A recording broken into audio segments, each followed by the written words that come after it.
Mbaye Diagne, pour lui, il y aura de la concurrence, hein, il faut le dire. Parce qu'il y a déjà Moussa Konaté qui fait un bon début de saison avec Amiens et qui a l'avantage de l'expérience de la tanière. Aujourd'hui, et même en dépit de sa jeunesse, il fait partie des cadres de l'équipe. Il est là depuis 2012. Donc il a cette expérience-là, il a cet avantage.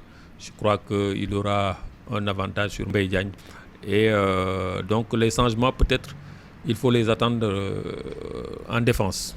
Donc en défense, sur les flancs, il y aura nécessairement du nouveau entre guillemets. Hein. Donc peut-être le retour de Lamine Gassama sur le flanc droit et éventuellement une titularisation de Adama Mbeng. Donc qui aura peut-être une tête d'avance sur Ibrahima Mbaye. Et dans l'axe, peut-être qu'on peut s'attendre à la reconduction du duo Koulibaly-Sané, si ce dernier est bien rétabli. À défaut, le coach peut aligner Cheikhou Kouyaté, qui peut dépanner dans l'axe central. Dans l'entrejeu également, il faut s'attendre à du nouveau, parce que, bon, il y a Gana Gueye qui était inamovible dans ce compartiment-là, qui sera absent. Et nécessairement, il y aura un nouveau, disons, au niveau entre guillemets, quelqu'un qui d'habitude n'était pas titulaire.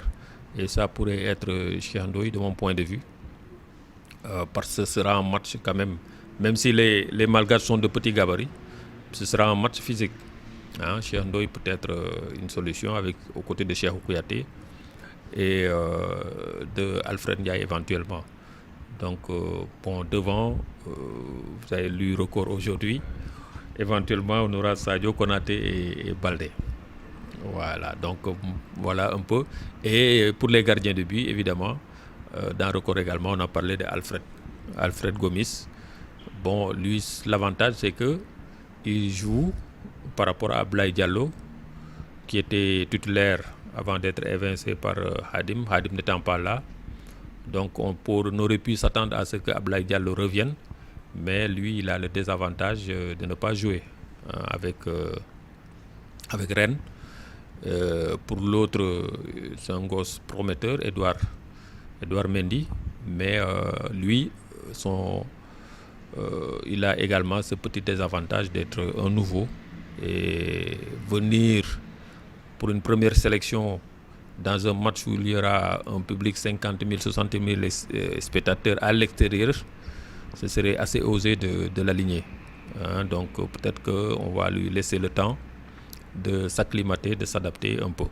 Ce qui fait que bon, donc on peut considérer qu'Alfred Gomis a une longueur d'avance sur les deux autres et que donc finalement ce sera lui le titulaire. Une question peut-être sur l'adversaire. Est-ce que vous avez une idée du Madagascar? Vous connaissez un peu l'adversaire? Bon, un tout petit peu. Hein. Ils ont quelques joueurs en France, donc, mais qui jouent dans des clubs assez modestes. Il y a leur capitaine qui est là depuis quelques années, mais il joue au mieux à Dijon. Donc c'est des clubs de Ligue 2, ils sont dans des clubs de national, mais donc il faudra les respecter. Parce que c'est une équipe qui va jouer à domicile, qui est galvanisée par sa victoire à l'extérieur par 3-1, et que donc c'est une équipe qui sera hyper motivée de jouer contre une équipe du Sénégal qui vient de la Coupe du Monde. Donc contre ces équipes-là, il faut être très prudent et ne surtout pas les regarder de haut. Je crois que par le passé, on a eu ce problème-là. Je me rappelle un match en 2005, si je ne m'abuse, contre Togo, à l'extérieur. Donc c'était une équipe composée de joueurs de CFA, alors que nous, on avait une équipe qui surfait sur son mondial. Et ils nous avaient battu 3-1. Donc il faudra être très prudent. Et au retour, ils avaient arraché le nul ici, 2 buts partout. Donc il faudra être très prudent et respecter surtout cette équipe. Mais on sait que Madagascar, quand même, comme je l'ai dit tantôt, ne fait pas partie de la D1, pour parler comme le doyen Abdoulaye Diaw, ne fait pas partie de la D1 africaine. Donc au mieux, il fait partie de la D2. Donc c'est une équipe de D2 au niveau africain. Merci beaucoup.